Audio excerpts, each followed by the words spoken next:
மாகாண சபையினுடைய வடக்கு மாகாணத்தினுடைய முதலமைச்சர் யாருன்னு கேட்டீங்கன்னா எங்க அமைச்சர் சந்திரசேகர் முதலமைச்சர் பதவி கொடுத்தாச்சு. அவருடைய பெண்கள் தொடர்பான அமைச்சர் யாருன்னு பாத்தீங்கன்னா வெக்கம் வடக்கு மாகாணத்தில் வண்டியோட மதிலேறி பாஞ்ச நபர். ஒரு ஓட்டை இதுல 3 ஓட்டை இருக்கு. இந்த 3 ஓட்டைக்குள்ள ஒரு ஓட்டையை கை வைக்க இல்லாத ஒரு ஆள், ஒரு ஓட்டை போட இல்லாத ஒரு ஆள். என்னென்னு வடக்கு மாகாணத்தில் ஐயா ஒரு சுகாதார அமைச்சராக இருக்க முடியும் இளங்குமரன். அந்த கல்லு பிடிச்சாரு. இங்க பாராளுமன்றத்தில் பெரிய பிரச்சனைடா கல்லு. பாராளுமன்றத்திலையும் கல்லு, வெளியிலையும் கல்லு, சாவச்சேரியிலையும் கல்லு. மாகாண சபையில 3 ஓட்டைக்குள்ள ஒரு ஓட்டைக்குள்ள கையை விட தெரியாத ஒரு பாராளுமன்ற உறுப்பினர் கௌரவ ஆளுநருக்கு முன்னிலையில் அரசாங்க உத்தியோகத்தர்கள் அழைக்கப்பட்டு இவர்கள் ஒரு மீட்டிங்கை நடத்தி இருக்கிறார். நிழல் அமைச்சர்களாக என்னென்றால் இந்த ஜெகதீஸ்வரனை கூட்டிக் கொண்டு விமல் ரத்நாயக்க கதைக்கிறார். தோல்ல கைய போட்டு தோழர். இது வேற விதமான இல்ல, சும்மா தோழர் மட்டும்தான். அந்த வீடியோவில் போய் பாருங்க. பெரிய கதிரையில காலுக்கு மேல குழந்தை பிள்ளைகள் நர்சரி ஸ்கூல்ல ஆடுற மாதிரி காலாட்டி கொண்டு வெக்கமா இல்லையா ஐயா அவங்க பாராளுமன்ற உறுப்பினர் ஜெகதீஸ்வரன். அதுக்குள்ள திலகனான ஐயா அந்த பாவம் அரிசி குறைபாடு வந்ததுக்குரிய காரணம் நாய் சோத்த தின்று அந்த மருத்துவரை கொண்டு போய் நீங்கள் வடக்கு மாகாணத்தின் ஒரு விவசாய அமைச்சரா போட்டா சில வேளையில பாத்ரூம்ல போய் கையை தட்டி கொண்டிருப்பார்கள். அதுதான் கண்டீனண்டு. அந்த நிலைமையில தான் உங்களுடைய என்பிபி அமைச்சர் மாதிரி இருக்கிறார்களா?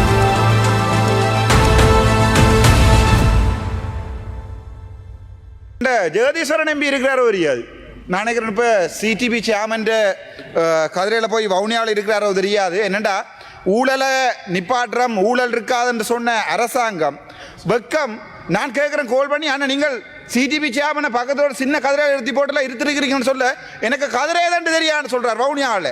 அதாவது தான் ஒரு டீச்சராக இருந்த ஒரு சிடிபிக்குள்ள போய் ஒரு பாராளுமன்ற உறுப்பினர் அரசாங்க நிறுவனம் ஒன்றுக்குள்ள போய் இந்த மாதிரியான ட்ரேட் யூனியன் வேலை செய்யலாமண்டா அதுக்கு பேர் தான் என்பிபி ஜேவிபி. ரெண்டாவது ஒன்றை சொல்றேன். அந்த மாகாண சபை ஒன்று இருக்கு, உங்களுக்கு தெரியுமோ தெரியல. மாகாண சபை ஒன்று ஒரு காலத்தில் இருந்தது, ஆனால் இப்பவும் இருக்கு. உங்களுக்கு தெரியுமோ தெரியல. கௌரவ சபாநாயகர் அவர்களே, மாகாண சபையினுடைய வடக்கு மாகாணத்தினுடைய முதலமைச்சர் யாருன்னு கேட்டீங்கன்னா எங்க அமைச்சர் சந்திரசேகர் முதலமைச்சர் பதவி கொடுத்தாச்சு.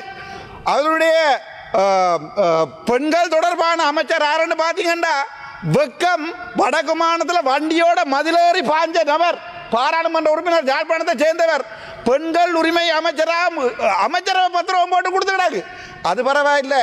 அதுக்கு பிறகு பார்த்தா எங்கண்ட பாராளுமன்ற உறுப்பினர் ஜெகநாதன் கல்வித்துறைக்கு அமைச்சர், வடக்கு மாகாண சபை அமைச்சர். அது சரி பரவாயில்ல. சுகாதார அமைச்சர் ஆரண்டா எங்கட வைத்தியர் பவானந்தராயா அவர் தான் நேற்றைக்கு இதில் ஓட் போடல. நான் எங்களுடைய கட்சி சார்பாக எதிர்கட்சி சார்பாக தன்னுடைய கட்சிக்கு எதிராகவே ஓட் போட்ட மனுஷன் பவானந்தராஜா. ஒரு ஓட்டை இதுல 3 ஓட்டை இருக்கு. இந்த 3 ஓட்டைக்குள்ள ஒரு ஓட்டையை கை வைக்க இல்லாத ஒரு ஆள், ஒரு ஓட்டை போட இல்லாத ஒரு ஆள். என்னென்னு வடக்கு மாநிலத்தில் ஐயா ஒரு சுகாதார அமைச்சராக இருக்க முடியும் சொல்லுங்க. வெக்கம். எனக்கு சரி. எனக்கு 3 ஓட்டை இருக்கிற இந்த இடத்துல சிவப்பு கலர், மஞ்சள் கலர், பச்சை கலர் தெரியாம போட்ட ஒரு ஆள் வடக்கு மாநிலத்தில் ஒன்றே போட்டு வச்சிருக்கிறீர்கள். வடக்கு மாகாண அமைச்சரா வெக்கமா இல்லையா உங்களுக்கு? அந்த ஆளுக்கு திருப்பி சொல்லி ஜெஸ் சொல்லுங்க நோன்னு சொல்றார். திருப்பி சபாநாயகர் சொல்றார் நோன்னு சொல்லுங்க, நோவுக்கு ஜெஸ் சொல்றார். அதை விட கேவலம் என்னென்றால் இந்த உள்ளூராட்சி அமைச்சர், உள்ளூராட்சிக்கு ஒரு அமைச்சரை போட்டிருக்கிறீங்க. யார் தெரியுமே? இளங்குமரன். அந்த கல்லு பிடிச்சாரு. இங்க பாராளுமன்றத்தில் பெரிய பிரச்சனைடா கல்லு. பாராளுமன்றத்திலையும் கல்லு, வெளியிலையும் கல்லு, சாவச்சேரியிலையும் கல்லு. வடக்கு மாகாணத்துண்ட உள்ளூராட்சி அமைச்சராக இளங்குமரனை போட்டிருக்கு. என்னண்டு ஒரு மாகாண சபையில 3 ஓட்டைக்குள்ள ஒரு ஓட்டைக்குள்ள கையை விட தெரியாத ஒரு பாராளுமன்ற உறுப்பினரை, சரியா கையை விட தெரியாத பாராளுமன்ற உறுப்பினர் ஒரு சுகாதார அமைச்சரை விடலாம். நீங்கள் வெக்கமா இல்லையா உங்களுக்கு? என்னண்டு மாகாண சபைக்குள்ள ஒரு அதிகாரத்தை கொடுத்து கடிதம் அளிக்கப்பட்டு கௌரவ ஆளுநருக்கு முன்னிலையில் அரசாங்க உத்தியோகத்தர்கள் அழைக்கப்பட்டு இவர்கள் ஒரு மீட்டிங்கை நடத்தி இருக்கிறார். நிழல் அமைச்சர்களாக பத்திரிகைகளில் பத்திரிகைகள் எழுதப்பட்டிருக்கிறது.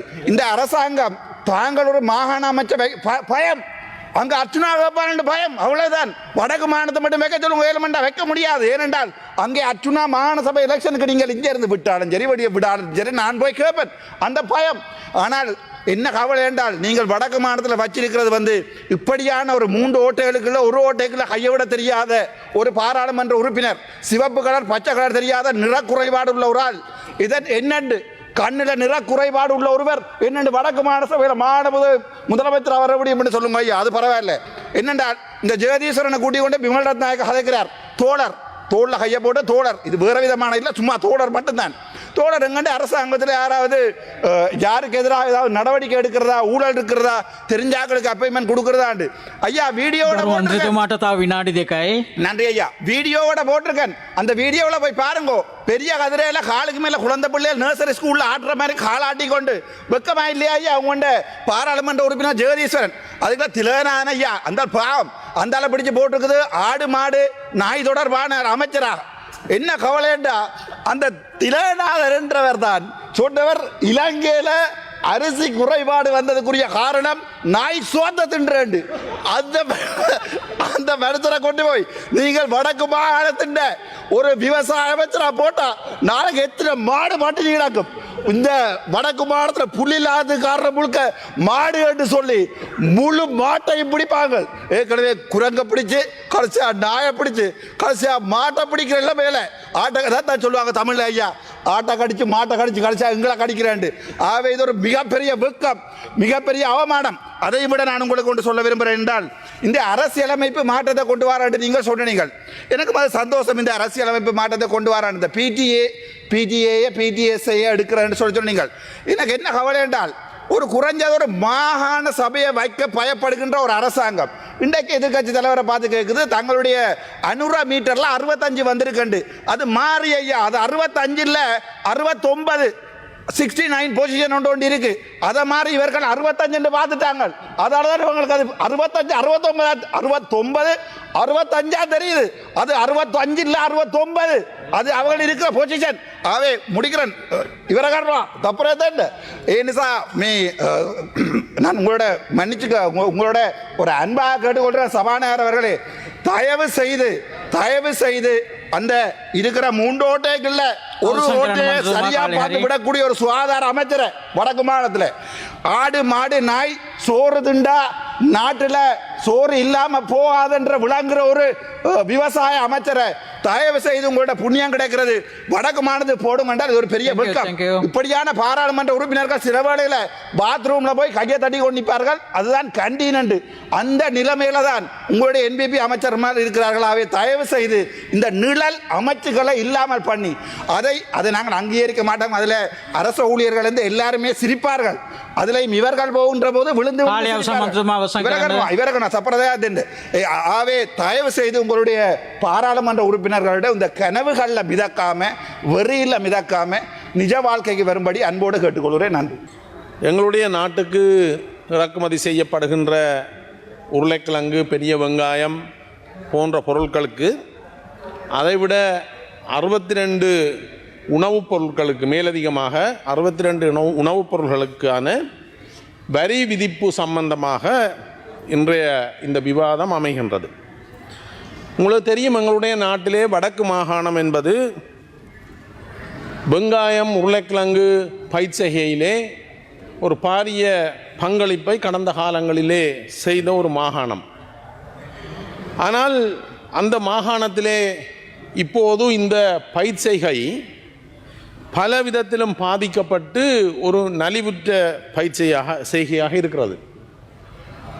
இவ்வாறு இறக்குமதிகளுக்கு வரியை விதிப்பதன் ஊடாக இறக்குமதியை கட்டுப்படுத்துவது மாத்திரமல்லாமல் அரசாங்கத்துக்கான வரி விதிப்பினூடாக பெறப்படுகின்ற வருமானம் ஏற்படுவதோடு உள்நாட்டு உற்பத்தியை பெருக்குகின்ற ஒரு உத்தியாக இதை நாங்கள் பார்க்கலாம். ஆனால் நாங்கள் இவ்வாறான உணவுப் பொருட்களுக்கு எங்களுடைய நாட்டிலே தன்னிறைவை ஏற்படுத்தக்கூடிய வகையிலே வரி விதிப்பு மாத்திரம் அதற்கு உறுதுணையாக இருக்காது. உங்களுக்கு தெரியும், ஒரு பொருளுக்குரிய வரி விதிக்கப்படும் போது அதில் 2 பக்கங்களையும் நாங்கள் பார்க்க வேண்டும். ஒன்று, இந்த வரி விதிப்பால் உள்நாட்டு உற்பத்தியை கூட்டுகின்ற போது விவசாயிகளுக்கு ஏற்படுகின்ற லாபம், அதேபோல வரி விதிப்பினூடாக நுகர்வோருக்கு ஒரு பாரிய சுமையை செலவை ஏற்படுத்துகின்ற அடுத்த பக்கத்தையும் பார்க்க வேண்டிய தேவை இருக்கிறது. இந்த எங்களுடைய நாட்டை பொறுத்தவரையிலே இந்த உற்பத்தியாளர்களை பார்த்தீர்களாக இருந்தால் அவர்களுடைய உற்பத்தியை பெருக்குவதற்கு பல விடயங்களை அரசாங்கம் முன்னெடுத்து செல்ல வேண்டும். உதாரணமாக இந்த உற்பத்தியாளர்கள் இந்த நாடு தன்னிறைவடைய வேணுமாக இருந்தால் அவர்களுக்கான பல உதவிகளை இந்த அரசாங்கம் செய்ய வேண்டிய தேவை இருக்கிறது. அந்த வகையிலே இந்த உற்பத்தியாளர் விவசாயிகளுக்கான மானியம் மிகவும் முக்கியமான ஒரு விடயம். அதிலும் குறிப்பாக உரமானியம். உங்களுக்கு தெரியும், இந்த கடந்த போகத்தில் கூட பெரும்போகத்தில் கூட இந்த உரமானியத்தை பெற வேண்டியவர்கள் எமது விவசாயிகள், நெல்லுக்கான உரமானியத்தை பெற வேண்டிய எமது விவசாயிகள் வடக்கு மாகாணத்தை பொறுத்தவரையில் இப்போ 85% அறுவடை முடிந்து விட்டது. இன்று வரை அவர்களுக்கான உரமானியம் கிடைக்கவில்லை. இவ்வாறு இருக்குமாக இருந்தால் என்னென்று நாங்கள் இந்த நாட்டினுடைய உற்பத்தி பொருளாதாரத்தை பெருக்குவது, அதே போல் அவர்களுக்கான விற்பனை விலை நிர்ணயம் செய்வது. நெல்லுக்கான விலை நிர்ணயம் செய்யப்பட்டது, ஆனால் கொள்வனவு நடைபெறவில்லை. அதே போல காப்புறுதி, அழிவுக்கான காப்புறுதி இருக்கின்றது, இன்று வரை முழுமையாக காப்புறுதி செய்யப்படவில்லை. அதே போல வனவிலங்குகளால் ஏற்படுகின்ற தாக்கம், அதற்கு ஒரு முடிவில்லை. ஆகவே நாங்கள் உற்பத்தி பொருளாதாரத்தை பெருக்குவதற்காக, உள்நாட்டு உற்பத்தியை கூட்டி தன்னிறைவடைவதற்காக நாங்கள் பல விடயங்களை செய்யும் போது இந்த வரி விதிப்பு மாத்திரம் எங்களுக்கு உதவி செய்யாது என்பதை இந்த சந்தர்ப்பத்திலே கூற விரும்புகிறேன். அதே போல் இறக்குமதியை எடுத்து பார்த்தீர்கள் என்று சொன்னால், நாங்கள் இறக்குமதி செய்யும் போது இறக்குமதி செய்யப்படுகின்ற பொருட்களுக்கான விலை அந்த பொருளுடைய விலையுடன் போக்குவரத்துக்கான செலவும் சேர்க்கப்படுகிறது, அதற்கு மேலே வரி விதிக்கப்படுகிறது. ஆனபடியால் தான் நாங்கள் சொல்லுகிறோம், இந்த விலைகளை குறைப்பதாக இருந்தால் குறிப்பாக விவசாய உற்பத்தி பொருட்கள் இந்தியாவிலிருந்து கொண்டு வரப்படுகிறது. அந்த உற்பத்தி பொருள் இந்தியாவிலே இருந்தே கொழும்புக்கு வந்து கொழும்பில் இருந்து வடமாகாணத்துக்கு வரும்போது அதனுடைய விலை பெரிதாகின்றது. ஆகவே தான் இந்திய அரசாங்கத்தாலே எங்களுக்கு தரப்படுகின்ற அந்த $63.5 மில்லியன் எடுத்து வடக்கு மாகாணத்தில் இருக்கிற காங்கேசன் துறைமுகத்தை அபிவிருத்தி செய்யுங்கள் என்று கேட்கின்றோம். ஆனால் இந்த அரசாங்கம் அதை கணக்கில் எடுப்பதாக தெரியவில்லை. ஆகவே எங்களுடைய மக்களுக்கான பொருளாதார மேம்பாட்டுக்கு தேவையான வேலைகளை செய்ய வேண்டும் என்று கேட்டுக்கொள்கிறேன். இந்த காங்கேசன் துறைமுக அபிவிருத்தி தொடர்பாக ஜனாதிபதி அவர்கள் தலையிட்டு அந்த துறைமுகத்துக்கு அபிவிருத்திக்கு தரப்படுகின்ற மானியமான அந்த பெரிய தொகையை பயன்படுத்த வேண்டும் என்று கேட்டு விடைபெறுகிறேன்.